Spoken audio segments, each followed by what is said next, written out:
चंद वंश की दूसरी वीडियो को मैंने जहाँ छोड़ा था मैं वहीं से तीसरी वीडियो शुरू कर रहा हूँ और इस भाग को पूरा करते हैं। चंदों का जो राजनीतिक व्यवस्था है उसे पूरा करते हैं, तो उसके बाद हम चलेंगे आगे। लास्ट आपको याद होगा मैं आपका ये उद्धोत चंद तक पढ़ गया था, ठीक हो की बात।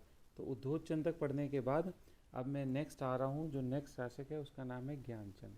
ज्ञानचंद का काल है 1698 से 1708। आप देख पा रहे होंगे 1698 से 1708। इसके समय के दो क्वेश्चन आप याद कर लीजिए, आपका काम चल जाएगा। एक तो इसने पवार राज्य के विरुद्ध मोर्चा लिया है और पवार राजा है फतेह शाह, उसे दुधौली के युद्ध में पराजित किया है। श्रीनगर तक इसने लूटपाट की है और नंदा देवी की स्वर्ण प्रतिमा को उठा लाया है, जिसे अल्मोड़ा के मंदिर में, नंदा देवी मंदिर में स्थापित कराएगा। यह आपने दोनों जगह पढ़ा होगा, एक जगह और भी पढ़ेंगे या पढ़ा होगा। तो देखिए ये किताबों में दोनों जगह लिखा हुआ है, इसलिए मैं इतिहास के विरुद्ध नहीं जा सकता, इतिहासकारों के विरुद्ध, इसलिए मैंने दोनों को यथा जगह छाप दिया है। ठीक बात है। दूसरा आक्रमण इसने डोटी राज्य के विरुद्ध किया था। देखिए डोटी राज्य पे इसने विजय पाली थी, तराई में हुआ ये युद्ध, डोटी राज्य पे इसने विजय पाली। लेकिन समस्या क्या हुई, इसकी सेना मलेरिया ग्रस्त एरिया में घुस गई और मलेरिया से इसकी बड़ी सेना मर गई थी। तो ये दो क्वेश्चन आपको याद रखने चाहिए, ठीक होगी बात। चलिए नेक्स्ट आता हूँ। ज्ञानचंद ने पवार राज्य को लूटा, हमने पढ़ लिया। इसने कत्यूर में बद्रीनाथ का मंदिर बनवाया, ठीक है। अब देखिए मैं बैक आता हूँ तो आपको दिखाता हूँ। ये क्वेश्चन हमें भी पढ़ के गए थे पीछे की 1640 में किसने बनवाया था, आप ध्यान दीजिएगा मैं क्या पढ़ा रहा हूँ। चलिए, तो मैं बात कर रहा हूँ बाज बहादुर चंद की। बाज बहादुर चंद में हमने देखी ये क्वेश्चन पढ़ा था कि बाज बहादुर ने 1640 में बद्रीनाथ मंदिर करगेत में बनवाया था। अब आप कहेंगे जब आपने बाज बहादुर में पढ़ा दिया तो मैं यहाँ पर क्यों पढ़ा रहा हूँ आपको ज्ञानचंद में, ठीक है। ये ज्ञानचंद में दोबारा देखिए अब क्या होता है, मैं आपको पहले भी बता चुका हूँ। घनश्याम जोशी की किताब, अजय अजय रावत की किताब और किताबों में इनमें कॉन्ट्राडिक्शन है, तो मेरे को दोनों लिखने पड़े यहाँ पे। लेकिन मैं इसे गलत मानूंगा तो मैं इसे काट रहा हूँ यहाँ पर। लेकिन मैंने आपको बता दिया है कि क्या मिस्टेक है किताबों में, आप समझ गए होंगे। बैजनाथ मंदिर की मरम्मत कराई, हम इसे स्वीकार कर लेते हैं क्वेश्चन को कि भाई साहब ज्ञानचंद ने बैजनाथ मंदिर की मरम्मत कराई है, ठीक होगी बात। उसके बाद जो आपको देखना चाहिए वो हम देख लेते हैं। देखिए ज्ञानचंद और इससे पहले उद्योगचंद था, ठीक है। 1678 से 98 उद्योगचंद था और 1698 1708 तक आपका ज्ञानचंद पढ़ रहे हैं। इनके द्वारा जो मंदिर बनाए गए इन्हें धोल कहा गया है। तो ज्ञानचंद के समय जो प्रमुख मंदिर बने, चोपता, नकुलेश्वर, कासनी, भरसोली आदि क्षेत्रों में प्रमुख मंदिर बने हैं। आप एक बार देख लीजिएगा। देखिए इतना तो ज़्यादा कोई याद नहीं कर पाता, लेकिन आप फिर भी देख लीजिएगा, ठीक है। चलिए ज्ञानचंद के बाद आता है जगतचंद। जगतचंद का काल 1708 से 1720 है। इसके समय को कुमाऊं का स्वर्ण काल कहा जाता है, ठीक होगी बात। क्यों, क्योंकि इसके समय बहुत इनकम होती थी और तराई क्षेत्र से 9 लाख रुपए की इनकम होती थी, इसलिए इसके समय में तराई क्षेत्र को 9 लखिया कहा जाने लगा था, ठीक होगी बात। इसने जुआरियों पर भी कर लगा दिया, ठीक है। इसके समय दोबारा से फतेह शाह से टकराव हो रहा है, ठीक है। तो फतेह शाह पर इसने आक्रमण कर दिया है। फतेह शाह पर आक्रमण करके अब ये दोबारा श्रीनगर को लूट रहा है। अभी हमने पढ़ा ज्ञानचंद ने श्रीनगर को लूटा, अब फतेह शाह ने फिर श्रीनगर को लूटा। और ये देखिए ये मुगल बादशाह बहादुर शाह प्रथम इसके समय के हैं, 1707 से 12। बहादुर शाह प्रथम, मुअज्जम जिनका नाम था, उनके लिए गिफ्ट लेके गए, सोने चांदी के बर्तन, घोड़े, कस्तूरी, कीमती चीज़ें, यही देते थे मुगल बादशाहों को भेंट, यही सारे सामान हुआ करते थे। चलिए बहादुर शाह ने भी देखिए क्या गुप्त दान दिया था जगतचंद को। क्या दिया था ये लिखा नहीं किताबों में, ऐसे ही लिखा है कि गुप्त दान दिया था। जगतचंद के समय जगतचंद चंद्रिका, दुर्गा जी टीका लिखी गई हैं, याद करना चाहे करें, नहीं करना चाहे मत करें, इन दोनों को कोई जरूरत। जगतचंद की मृत्यु चेचक से हुई, ये आपको याद कर लेना चाहिए, ये क्वेश्चन परीक्षा की दृष्टि से इंपॉर्टेंट बैठ जाता है। तो 1708 से 1720 की बात कर रहे हैं हम जगतचंद की। चलिए नेक्स्ट आता हूँ। अब शुरू होता है चंदों का पतन काल, ठीक हो की बात। चलिए शुरू करते हैं। तो देखिए देवीचंद 1720 से 1726 तक देवीचंद की बात करते हैं। देवीचंद अपने चाटुकारों से घिरा रहता है। चाटुकार कौन है, याद करने चाहिए आपको। मनिक बिष्ट है, पूर्णमल बिष्ट है। तो इनके कहने पर ही इसने सारा खजाना लुटा दिया था, ठीक बात है। इसीलिए एटकिंसन गढ़वा है ना, आप जानते हैं। और रुद्रदत्त पंत ने इसे क्या कहा, कुमाऊं का मोहम्मद बिन तुगलक संज्ञा दी है, किसे, देवी चंद को, ठीक बात है। इसने रोहिला सरदार की भी हत्या की, दाऊद खां, ये इंपॉर्टेंट है, ठीक बात है। इससे ज़्यादा कुछ नहीं। अब आप देख लीजिए गेंडागर्दी, मैं आपको समझाता हूँ। ये 20 से 26 तक रहेगा, ठीक है। 26 में देखिए तो कौन गद्दी पे बैठेगा, अजीत चंद बैठेगा। ठीक है, मैं भी आ रहा हूँ वापस वहाँ पे, अजीत चंद 1726 में गद्दी पर बैठेगा। तो देवी चंद और देवी चंद के समय से ही अजीत चंद के समय तक देखिए 1720 से 29 तक पूरनमल और मानिक बिस्ट की दादागिरी चलती थी। दादागिरी को ही हम क्या बोलेंगे, गेंडागर्दी बोलेंगे। ठीक हो गई बात, गुंडागर्दी यहीं से शब्द आया होगा शायद, गेंडागर्दी। इन्होंने देवी चंद की हत्या कर दी और अजीत चंद को गद्दी पर बिठाया, और बाद में अजीत चंद को लात घूसों से मारा इन्होंने। और पता है क्या खबर फैलाई कि भाई साहब अजीत चंद को लखवा मार गया, लखवा से मरा है वो। तो आप समझ गए, ठीक बात है। अब मैं बात करता हूँ, अजीत चंद की हम बात कर रहे हैं तो अजीत चंद की मैं बात कर लेता हूँ। अजीत चंद तो आगे आएगा। चलिए, एक देवी चंद का एक क्वेश्चन मैं यहाँ बता देता हूँ आपको। देखिए देवी चंद के में लिखा हुआ है, तो देवी चंद के समय मैं एक बार साफ करके क्लियर करके दोबारा समझा देता हूँ। देखिए देवी चंद के समय मुगलों का आक्रमण हो रहा है कुमाऊं पर, और मुगल सेना से ये पराजित हो जाएगा देवी चंद, और भाग जाएगा, भाग जा के कहाँ, ठाकुर द्वारा में छुप जाएगा। 1726 में पूरनमल और मानिक बिस्ट इसकी हत्या कर देंगे, ये हमने पढ़ा ही है, और अजीत चंद को गद्दी पर बिठा देंगे देवी चंद की हत्या करके। ठीक होगी बात, ठाकुर द्वारा में घुस जाएगा, शरण लेनी पड़ेगी, वहीं हत्या हो जाएगी इसकी। फिर देवी चंद के बाद अजीत चंद आया, मैंने आपको बता ही दिया। वास्तव में देवी चंद और अजीत चंद का कोई काल ही नहीं है, वो काल है पूरनमल और मानिक बिस्ट का, जिनके जो इन चाटुकार थे। ठीक है, फिर आता है कल्याण चंद पंचम। देखिए कल्याण चंद चतुर्थ पढ़ते होंगे आप कहीं कहीं, आप बाद में घनश्याम जोशी की किताब पढ़ेंगे, वो कहता नहीं पंचम है पंचम। तो देखिए डाउट आया नहीं आया, तो मैंने आपके सामने परोस दिया है डाउट को। कल्याण चंद चतुर्थ भी मैंने तो कल्याण चंद चतुर्थ पढ़ा अन्य किताबों में, और घनश्याम जोशी में कल्याण चंद प्रथम है, तो मैंने इसलिए लिखा आपको दिखाने के लिए। ठीक हो की बात। कल्याण चंद का काल 1729 से 1747 है। इसके समय आर्थिक स्थिति बहुत खराब होनी थी। इससे पहले देवी चंद सारा खजाना लुटा गया था, तो मुगल बादशाह रंगीला को इसे गिफ्ट देना था कल्याण चंद को, तो इसने क्या किया, जागेश्वर मंदिर से उधार लिया है। ठीक है, तो आप देख सकते हैं। काशीपुर का युद्ध को बाद में बात करूंगा, पहले देखिए 1743-44 में कटिहार के वही रोहिला, उनका आक्रमण हो गया सरदार मोहम्मद अली खान ने। ठीक है, पराजित करके अल्मोड़ा पर कब्जा कर लेगा। ठीक बात है, और खूब लूटपाट करेंगे अल्मोड़ा पर। बाद में ये 3 लाख रुपए देकर चंद राज्य खाली करवाएगा, और इसमें इसकी सहायता कौन करेगा, गढ़वाल का पवार राजा करेगा। आपको नाम बताना है कौन से गढ़वाल के पवार राजा ने इसकी सहायता की थी और 3 लाख रुपए दिए थे रोहिला को, जिससे कुमाऊं का राज्य रोहिलों ने खाली कर दिया था। ठीक बात है, अब आप देख सकते हैं। ठीक है, देखिए रोहिलों ने पहले अब मैं आपको एक दो चीज़ बता देता हूँ। पहले मैं बात करता हूँ काशीपुर के युद्ध में हिम्मत गोसाई पराजित हुआ था। कैसे काशीपुर का युद्ध, कल्याण चंद ने लड़ा था, नंबर एक बात। तो रोहिले 3 लाख रुपए लेकर के चले गए यहाँ से, सीधी सी बात हो गई। अब 3 लाख रुपए लेने के बाद रोहिले ना अपनी एक सेना की टुकड़ी छोड़ गए थे। रोहिले अपनी सेना की टुकड़ी, एक जगह है जिसका नाम है बाराखेरी। कौन सी जगह, बाराखेरी। मैंने लिखा नहीं, बस मैं आपको मैंने कहा वैसे ही समझा दूंगा। बाराखेरी एक जगह है जहाँ पर रोहिले अपनी सेना की टुकड़ी छोड़कर चले गए थे। तो बाद में शिवदेव जोशी जो है नेतृत्व करेगा, और रुद्रपुर के युद्ध में रोहिला सेना को बाराखेरी से भगा देगा। ठीक है, और सारे क्षेत्र पर अधिकार कर लेगा, रोहिला से खाली करवा देगा शिवदेव जोशी। चलिए, अब आपसे एक क्वेश्चन पूछ सकता है, रोहिलाओं का जब आक्रमण हो रहा है कल्याण चंद के समय, तो सेनापति कौन है, तो आपको याद करने चाहिए अली मोहम्मद खां और हाफिज रहमत खां। इंपॉर्टेंट क्वेश्चन हो जाते हैं ये, एक बार मेरे ख्याल से डिग्री कॉलेज के पेपर में पूछा गया है शायद। ठीक होगी बात। चलिए, कल्याण चंद देखिए, फिर आपको मैं बताया, मैंने कहा ना रोहिला का 43-44 में आक्रमण हुआ, तो यहाँ पर देखिए जब ये आक्रमण हुआ था ना रोहिलों का, तो कल्याण चंद भाग गया था और गढ़वाल में जाएगा किसके पास, प्रदीप शाह के पास।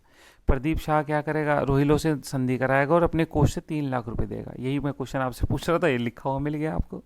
चलिए, बाद में मोहम्मद शाह रंगीला के कहने पर कल्याण चंद को रोहिले सारे क्षेत्र वापस कर देंगे। ठीक हो गई बात, आप जानते हैं।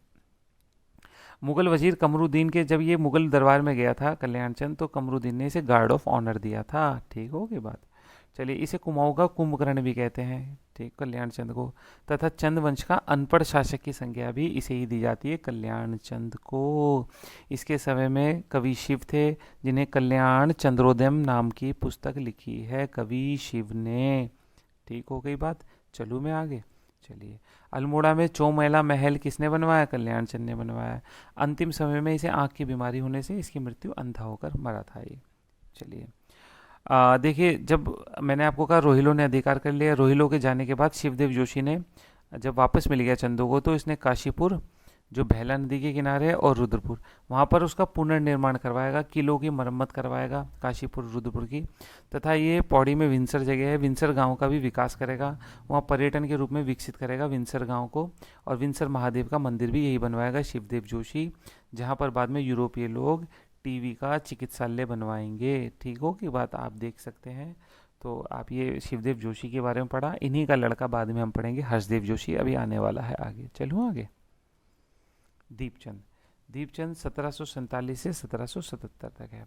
देखिए, पानीपत का युद्ध जब हुआ भारत में मराठों और अहमद शाह अब्दाली के बीच में, तो उस समय उत्तराखंड में चंद वंश का राजा दीपचंद था। एक क्वेश्चन, क्या दीपचंद ने कोई सहायता भेजी? हाँ, पानीपत के युद्ध में दीपचंद ने हरिराम जोशी और बीरबल नेगी के नेतृत्व में मुगल बादशाह की सहायता भेजी थी। ठीक बात है।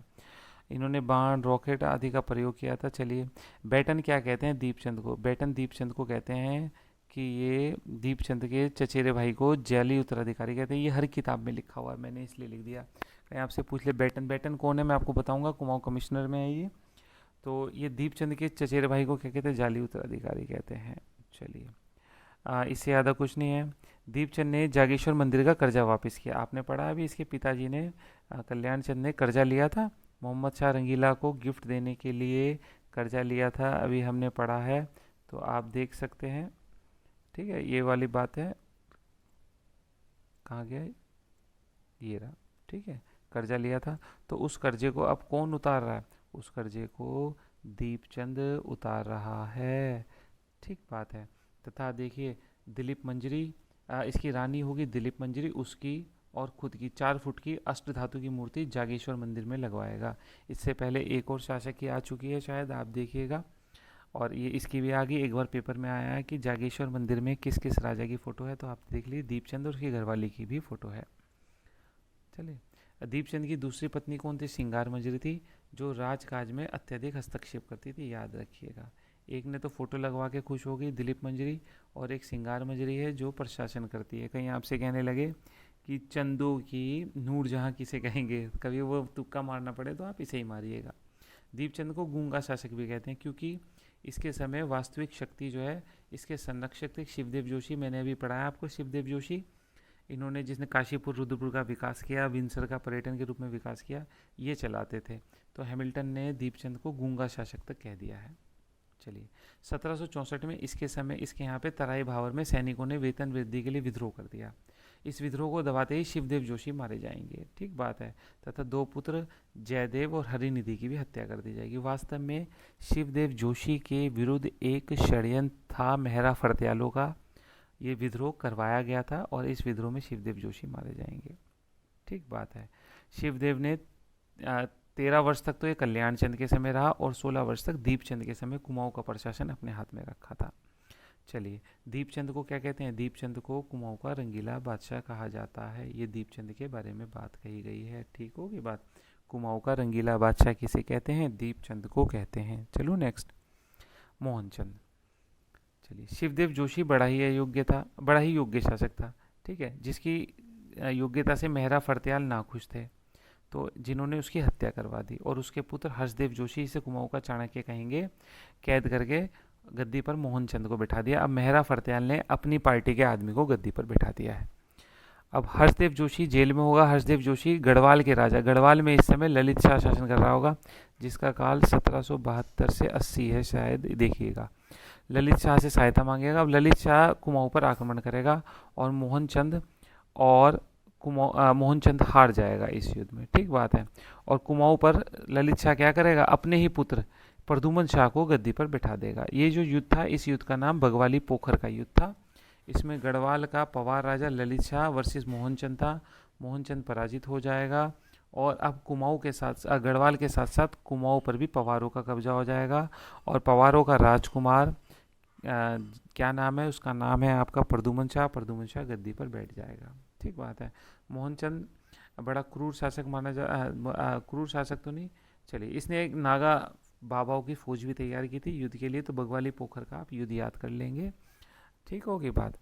चलिए मैं आगे चलता हूँ। मोहनचंद के बाद प्रद्युमन चंद को बिठाया था ललित शाह ने, आप जानते हैं इसने 1779 से 1786 तक शासन किया है कुमाऊं में। तो हर्षदेव जोशी को अपना प्रधानमंत्री बनाया और शासन करता रहा। यही काल इतिहास में जोशी काल कहलाता है। जोशियों का चलता था प्रशासन में, पूरा दबदबा होता था, तो कुमाऊं के इतिहास में ये काल जोशी काल कहलाता है। जबकि गढ़वाल में ललित शाह की मृत्यु हो जाएगी, ललित शाह के बाद जयकर शाह बैठेगा। ठीक होगी। और जयकर शाह की मृत्यु के बाद में प्रद्युमन शाह कुमाऊं से कहाँ चला जाएगा, गढ़वाल चला जाएगा। ठीक बात है। और गढ़वाल का शासक बन जाएगा। गढ़वाल में गद्दी पे बैठेगा तो ये प्रद्युमन शाह हो जाएगा। और अभी देखिए कुमाऊं में बैठ रहा है तो क्या कह रहे, प्रद्युमन चंद कह रहे। मैंने पवारों की वीडियो में बताया था ये किसका दत्तक पुत्र बन के बैठा था चंदों की गद्दी पर, आपको ये बताना है कमेंट बॉक्स में। चलिए 1786 में ये चला जाएगा, गढ़वाल का शासक बनेगा। और कुछ समय के लिए प्रद्युमन ही कुमाऊं और गढ़वाल दोनों का शासक होगा। ठीक होगी बात। चलिए आगे चलता हूँ। देखिए मोहनचंद, मोहनचंद ने देखिए दोबारा, देखिए अभी पीछे हमने पढ़ा मोहनचंद हार गया था यहाँ पे बगवाली पोखर के युद्ध में। तो बगवाली पोखर के युद्ध में हारने के बाद प्रद्युमन चंद गद्दी पे बैठा। प्रद्युमन चंद 86 तक बैठा, वापस ये गढ़वाल चला गया और अपना राज्य जो है किसे दे गया, अपना राज्य ये हर्षदेव जोशी को दे गया था। अब मोहनचंद ने दोबारा शक्ति अर्जित की। अब इसमें इसके साथ साथ कौन है, मोहनचंद खुद है, लाल सिंह है, और प्रद्युमन शाह का भाई भी इसमें सहायता करेगा जिसका नाम है पराक्रम शाह।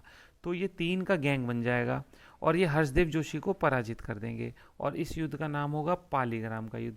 तो पालीग्राम के युद्ध में हर्षदेव जोशी पराजित हुआ मोहनचंद, लाल सिंह और पराक्रम शाह की संयुक्त सेना से, और हर्षदेव जोशी भाग जाएगा। भाग करके कहाँ चला जाएगा, भाग करके ये गढ़वाल में वापस जाएगा। तो अब देखिए पराक्रम शाह जोशियों की हत्या करवा देंगे यहाँ पर दरबार में, इसे जोशियाणी कांड कहते हैं, जोशी दल की हत्या। मोहनचंद ने अपनी सेना को संगठित करने के लिए मांगा नामक कर लगाया था। मांगा नामक सैनिक आवश्यकताओं के लिए युवाओं से लिया जाता था, तो हम आगे पढ़ेंगे प्रशासन में। तो मोहनचंद 86 से 88 तक रहेगा। मोहनचंद के बाद जो गद्दी पर बैठेगा शिवचंद बैठेगा, इनके परिवार का होगा। शांत स्वभाव का होने के कारण इसे मिट्टी का महादेव कहते हैं। फिर आता महेंद्रचंद, आपको याद है पीछे मैं आपको बताऊं तो देखिए ये लाल सिंह था, लाल सिंह का भतीजा है अब ये महेंद्रचंद। महेंद्रचंद कौन है, महेंद्रचंद लाल सिंह का भतीजा है। ठीक बात है। ये गद्दी पर बैठेगा 1788 से 90 तक है, चंदों का अंतिम शासक कहलाता है। इसके समय 1790 में गोरखों ने अमर सिंह थापा के नेतृत्व में हवाला बाग युद्ध में, ठीक बात है, महेंद्र चंद को पराजित कर अल्मोड़ा पर अधिकार कर लिया। ठीक होगी। ये लिखा है गोरखा सेनापति अमर सिंह थापा वीरगति को प्राप्त हुई, ये गलत लिखा है। ठीक है, इसे आप नहीं पढ़ेंगे, ये गलत है। ठीक होगी। तो हम बात क्या कर रहे हैं, गोरखा सेना ने किसे पराजित कर दिया, महेंद्र चंद को पराजित कर दिया। कौन कौन थे गोरखा सेनापति, आप देखिए चौतरिया बहादुर, अमर सिंह थापा, शूरवीर थापा और काजी जगजीत पांडे, ये चारों थे। इन चारों ने मिलकर के हवाला बाग के युद्ध में अंतिम चंद राजा महेंद्र चंद को पराजित कर दिया और महेंद्र चंद वीरगति को प्राप्त हो गए। ठीक होगी बात। तो यहाँ पे आपकी वीडियो ख़त्म होती है, यहाँ पर शासक पूरे हो जाते हैं। मेरे ख्याल से आपको समझ आया होगा। इसके बाद में चंदों का प्रशासन लेके आऊँगा नेक्स्ट वीडियो में और चंद पूरे हो जाएंगे आपके। ठीक है, चलिए ध्यान रखिएगा अपना। Thank you.